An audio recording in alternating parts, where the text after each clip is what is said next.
శ్రీ గురుభ్యో నమ. శ్రీ మహాగణాధిపతే నమ. శ్రీ మాత్రే నమ. Welcome back to Mihiravani YouTube channel. మీ డాక్టర్ సుందరి ప్రేక్షకులకు నమస్కారం.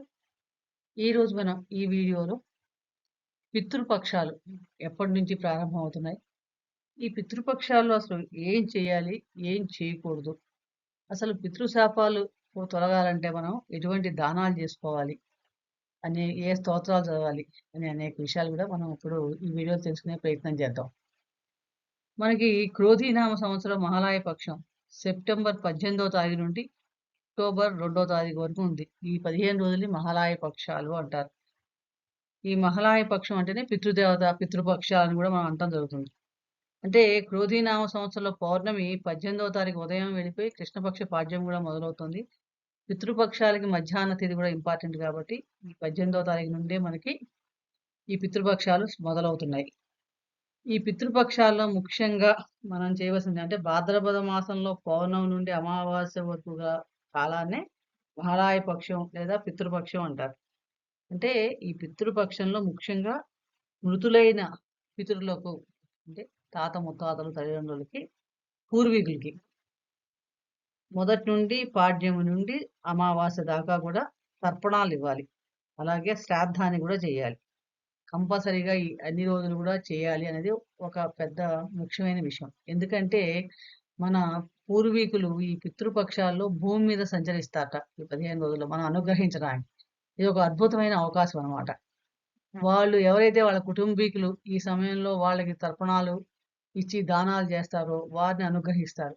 ఒకవేళ జాతకంలో ఎవరి జాతకంలో పితృశాపాలు ఉంటే గనక సహజంగా సంతాన సమస్యలు, వివాహ సమస్యలు, ఉద్యోగంలో అభివృద్ధి లేకపోవడం, ఆర్థిక సమస్యలు, రుణ సమస్యలు ఇలాంటివన్నీ కూడా ఎక్కువ భాగం జీవితంలో అభివృద్ధి లేకుండా కూడా ఉండడానికి అవకాశం ఉంటుంది. కాబట్టి ప్రతి ఏడాది ఈ వచ్చే భాద్రపద మాసం వచ్చే పితృపక్షాల్లో కనుక పితృదేవతలను కనుక ఆరాధించగలిగితే కనుక చక్కగా వారికి అనుగ్రహం వల్ల ఇవి తొలగి మనకి జీవితంలో అభివృద్ధి కలుగుతుంది. ముఖ్యంగా అంటే మనం ప్రతి ఏడాది సంవత్సరంలో పెడతామండి శ్రాద్ధ కర్మ సరిపోతుందా అంటే సరిపోదు.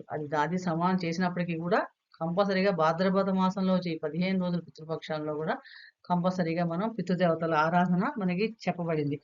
ఈ పితృదేవతల ఆరాధన ఏం చేయాలి అంటే ఏం చేస్తే వీళ్ళకి మనకి మంచి గతులు వాళ్ళకి పొందుతాయి అని చూస్తే కనుక ముఖ్యంగా మనకి ఈ మహాలయ పక్షంలో మన 12 గంటలకల్లా పితృదేవతలు మన ఇంటి ముందు వచ్చి నిలబడతారట.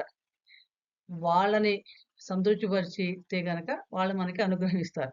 ఒకవేళ ఇటువంటి మనం చేయలేని వాళ్ళు ఎవరైనా ఉంటే గనక 2 చేతులు పైకెత్తి మధ్యాహ్నం 12 గంటలకి నేను అశక్తుడిని, ఏమీ చేయలేకపోతున్నాను, నాకు అంటే ఆ శక్తి లేదు, క్షమించండి అని కనీసం ప్రార్థన చేసి నన్ను దీవించండి అని కూడా చేయాలి. అంటే ఈ భాద్రపద మాసంలో శుక్లపక్షం మనకి దేవతా పూజకి ఎంత విశిష్టమైందో కృష్ణపక్షం అంతా కూడా పితృదేవతల ఆరాధనకి అంత శ్రేష్టమైందనమాట. ఈ 15 రోజులు పితృదేవతలకి ప్రీతికరమైన రోజులు కాబట్టే దీన్ని పితృపక్షం, మహాలయ పక్షం అని కూడా అన్నారు. అంటే ఈ పక్షంలో ప్రతిరోజు కూడా ముఖ్యంగా పితృదేవతలకి తర్పణ, శ్రాద్ధాలు చేయాలి.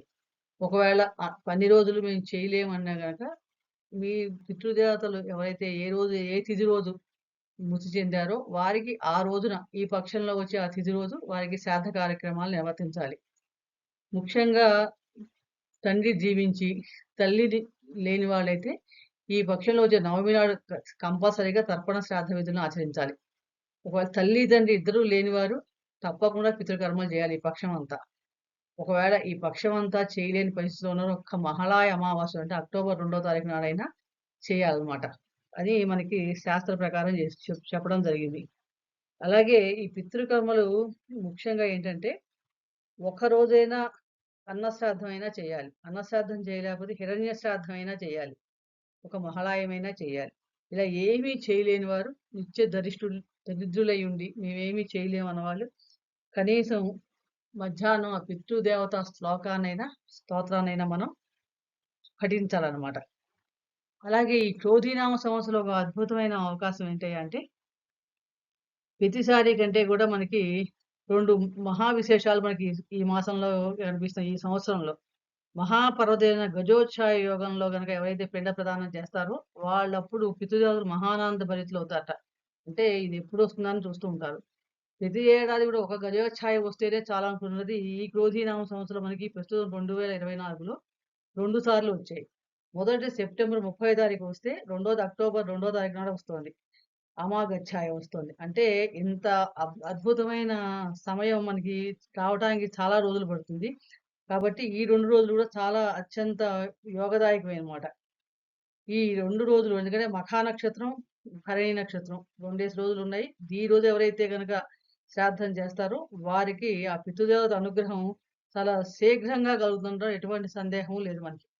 ఈ పితృదేవతల అనుగ్రహం కలగడానికి ఈ ఈ రకంగా మనం పితృదేవత ఆరాధన చేసుకుంటూ ఉండాలి.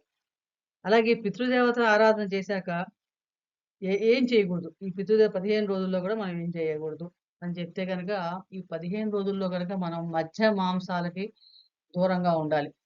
అలాగే ప్రతిరోజు కూడా ఒంటి పూట భోజనం చేసి పితృ తర్పణాలు వదిలినప్పుడు రాత్రి పూట మనం అల్పాహారం తీసుకోవాలి కంపల్సరీగా. అంటే మద్యం, మాంసం ఇలాంటివి ఏం తినకూడదు. అలాగే కొత్త వస్తువులు కొనటం గాని, కొత్త వాహనాలు వాడటం గాని, అలాగే గృహాలు, ఇల్లు రిజిస్ట్రేషన్ చేయించుకోవడం గాని, ఇలాంటివన్నీ కూడా చేయకూడదు. ఈ 15 రోజులు ఎటువంటి శుభకార్యాలు చేయకుండా పితృదేవతల ఆరాధనలోనే మనం గడపాలి. వాళ్ళని స్మరించుకుంటూ, వారి చేసే ఎవరైతే ఈ రకంగా ఈ 15 దినాలు గడుపుతారో వారికి జాతకంలో ఒకవేళ పితృశాపాలున్నా, కుటుంబంలో ఏమైనా సమస్యలున్నా అవన్నీ తొలగి వాళ్ళకి జీవితంలో ఇక నుంచి అభివృద్ధి కలుగుతుందన్నమాట.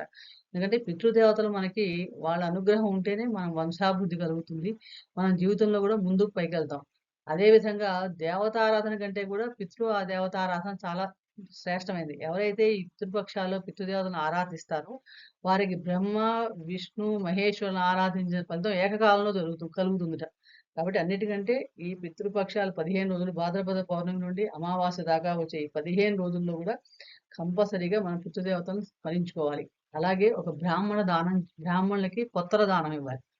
అంటే పొత్తర దానం అంటే మనం మోయిన్ అంటాం కదా! కంపల్సరీ. ఒక కుటుంబం భోజనం చేసే పదార్థాలు మినిమమ్ అవి కూడా మంచివి, క్వాలిటీ ఉన్నవి, వాళ్ళకి తినదగ యోగ్యం ఉన్న వస్తువులు మాత్రమే దానం చేయాలి. బియ్యం, పప్పులు, నూనె, ఉప్పు, చింతపండు, మిరపకాయలు, కూరగాయలు, ఇస్తరి అన్నీ కలిపి నెయ్యి, పెరుగు ఇవన్నీ కలిపి ఒక బ్రాహ్మణుడికి దక్షిణ సహితంగా దానం చేయాలి. భోజనం ప్రత్యామ్నాయం.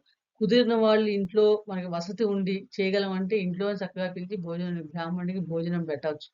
అలా కుదరలేని వాళ్ళు కంపల్సరీగా ఆ బ్రాహ్మణుడికి మనం తర్పణాలు వదులుకొని దానం చేయాలి. బ్రాహ్మణ భోజన దానం చేయాలి దక్షిణ సహిత. అది కంపల్సరీ చేయాలి. ఇలా ఎవరైతే చేస్తారో ఈ 15 రోజులు వాళ్ళకి పితృదేవతల అనుగ్రహం కలిగి జాతకంలో ఎటువంటి గ్రహ దోషాలు ఉన్నా తొలగి ఐశ్వర్యం, అభివృద్ధి కూడా కలుగుతుంది. అలాగే ఈ మనకి ఏమీ చేతకాని వాళ్ళు, మేమేమీ చేయలేము, సమయం లేవు అనుకునే వాళ్ళు కంపల్సరీగా మనకి బహుతర పురాణాలకి బ్రహ్మదేవుని పితృస్తుతిని ఈ స్తోత్రాన్ని శ్రాద్ధ సమయంలో ఎవరైతే ప్రతిరోజు చదవాలి వారికి ఈది బాధలు దొరుకుతాయి.